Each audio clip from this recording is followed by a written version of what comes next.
어두운 밤 고속도로네요. 지금 뭐 그냥 쭉 무난하게 달리고 있는데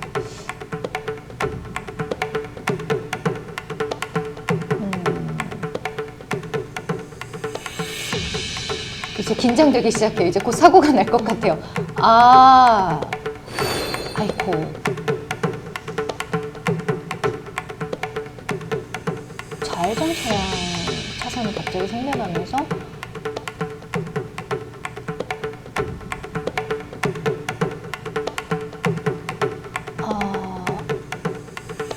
네, 앞차가 갑자기 이제 옆으로 꺾으면서 이제 서 있는 차를 들이받은, 그러니까 블랙박스 차량이 들이받은 상황이네요.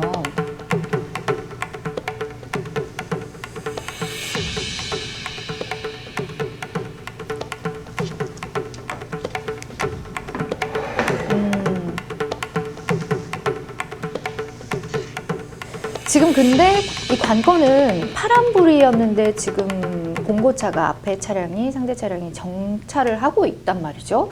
이럴 때는 어떤 과실 비율이 나올지 저도 참 궁금한데요. 네, 고민하고 계신가요, 송 변호사님?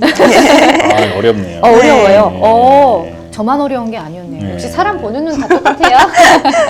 네, 그래도 또 판단을 내려야 합니다. 이번엔 진짜 어려운가 봐요. 두 분이 엄청 고민을 하고 계시는데 의견은 좀 비슷하신 것 같아요. 그래도 과실 비율이. 그럼 송 변호사님 먼저 볼까요? 송 변호사님 블랙박스 측 과실이 20, 상대방 측이 80이다 라고 말씀을 해주셨습니다. 자, 이번에 김서한 변호사님은요? 저는 이렇게 적었습니다. 김서한 변호사님 블랙박스 측이 30, 상대방 측이 70이다 라고 말씀해 주셨습니다. 근데 의외인 게 보통 뒤에서 박으면 100% 뒤에 차가 과실이다라고 하잖아요. 근데 네. 어쨌든 상대방 측이 과실이 훨씬 더 많다라고 두 분이 책정을 해 주셨거든요. 네. 자, 그럼 김서한 변호사님 의견부터 한번 들어볼까요? 일단은 그 영상을 다시 한번 좀 볼까요? 예. 일단은 보시면은 저게 일단은 가다 보면은 일단은 다시 한번 보겠습니다. 네네. 이렇게 쭉 되어 있고 하고 있죠. 이게 일반적인 운전자라면은 그러니까 앞차가 갑자기 옆으로 확 꺾을 거라고는 그래서 그 그죠. 앞차가 있다고는 생각하기가 쉽지가 생각을 않죠. 못했을 것 같아요. 네.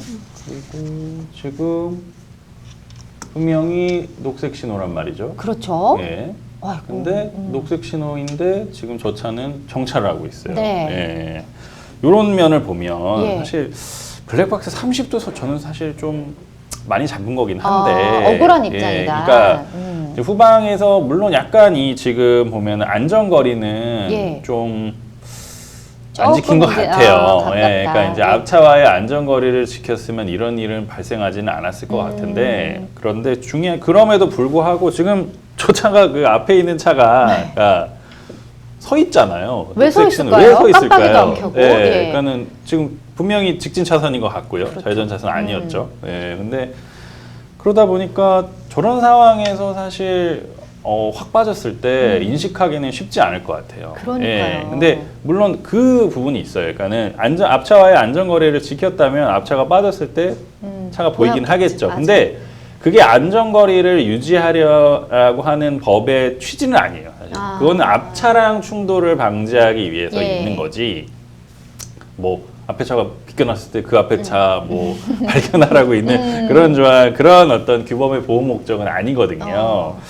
근데 그렇다고 봤을 때 제 생각에는 어쨌든 그래도 어쨌든 뒤에서 받은 거고 뒤에서 받은 거 거의 대부분의 경우 100% 네. 이제 뭐 90% 이상 과실이 되는데 그런 것들을 이제 감안한다면 안전거리를 좀 위반한 그런 측면을 감안한다면 한 30대 70 맞지 않을까. 왜냐하면은 진짜로 아니 정말 저거 많이 왜 당황하셨어요. 저런 상황인지 모르겠어요.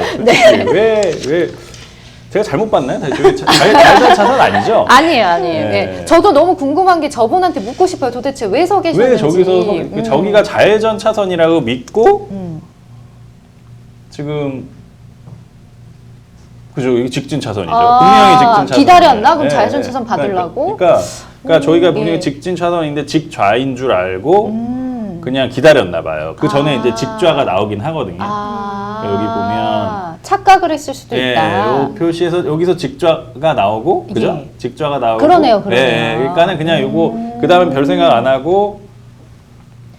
예, 일리가 여기서, 있다. 예, 그래도 깜빡이를 좀 키셨으면. 그래서 네. 결국에는 이런 사태가 발생이 된 건데. 아. 그래서 제가 보기엔 솔직히 뭐 2대 8도 가능한데 어쨌든 3세 네네. 70을 잡았고요. 어쨌든 안전거리 위반에서 아. 만약에 좀 어느 정도 지키고 있었다면은 사실 피할 수는 있었다고 보이기 때문에 아. 그런 점 감안해서 블랙박스 30 그리고 앞차는 너무나 명백한 잘못이 있어서 네, 좀 70으로 황당할 잡아서. 정도예요. 예, 좀 약간 황당한 네, 사건이. 근데 이제 김 변호사님 말씀하신 것처럼 정말 그러니까 착각을 했을 수도 있겠는 게 좀 애매하게 도로 네. 표시가 돼 있긴 네, 하네요. 네, 이번에는 송 변호사님 의견 어떠신지 들어볼까요? 제 의견도 이제 김성환 변호사님이랑 비슷한데요. 네네. 지금 블랙박스 차량이 전방 주시 의무나 안전거리 유지 의무가 있는 것은 분명히 있는 게 맞습니다.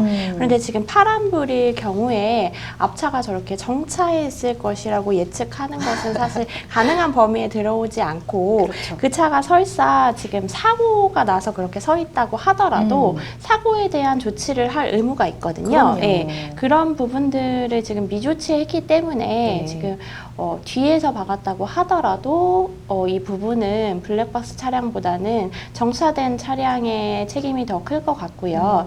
만약에 이것이 일반 그냥 도로가 아니라 고속도로라면은 네. 더 그럴 것 같습니다. 아, 네.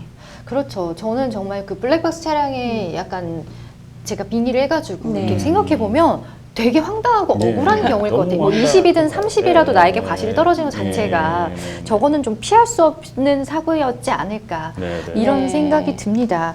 근데 이제 그 고속도로나 이렇게 운전하다 보면 졸음 운전을 할 때가 또 있잖아요. 네, 근데 네. 음주운전이나 또 휴대전화 사용에 대한 규정은 있는 걸로 아는데 졸음 운전에 대한 규정이 있는지 궁금해요. 이거를 좀 밝히는 건 쉽지 않잖아요. 그렇죠. 이게 밝히기는 쉽지 않을 네. 거예요. 사실 근데 뭐 그 뒤에 차량에 뭐 블랙박스를 봐가지고 뭐 하지 않는 한 쉽진 않아서 근데 어쨌든 이렇게 규정이 꼬박꼬박 있어요. 졸지 않는 이상. 예. 도로교통법 제 45조에 과로한대 등의 운전 금지가 있습니다. 아. 그래서 술에 취한 상태 외 술에 취한 상태는 따로 있어요. 음주는 따로 있고 과로, 질병 또는 약물의 영향과 네. 그 밖의 사유로 정상적으로 운전하지 못할 우려가 있는 상태. 당연히 졸음이 오는 상태가 포함이 되겠죠. 네. 이런 경우에 운전해서는 안 되고 그에 대한 벌칙으로 30만 원 이하의 벌금이나 구류가 되는 이제 일종 범죄 행위입니다. 졸음 운전도. 밝히기는 네네네. 쉽지 않지만 어쨌든 그 네네네네네. 법적으로 그 규정은 있네요. 예. 이제 뭐 트럭이 와서 부딪히는 바람에 앞으로 밀려갖고 만약에 블랙박스 차량이 앞 차량과도 충돌을 했다. 이럴 경우에는 그 앞 차량의 과실 비율이 더 큰 트럭 운전자에게 피해 보상을 요구할 수 있을지 궁금합니다. 네, 연쇄 충돌의 경우에는 재반 사정들을 좀 따져봐야 되긴 하겠지만 안전거리도 준수했다 이러면은 그 중간에 낀 차량이죠. 그 차량 같은 경우 과실 비율이 0일 수 있습니다. 그렇다면은 이제 앞에 차량 역시도 제일 뒤에 차량에게 피해 보상을 요구할 수도 있습니다.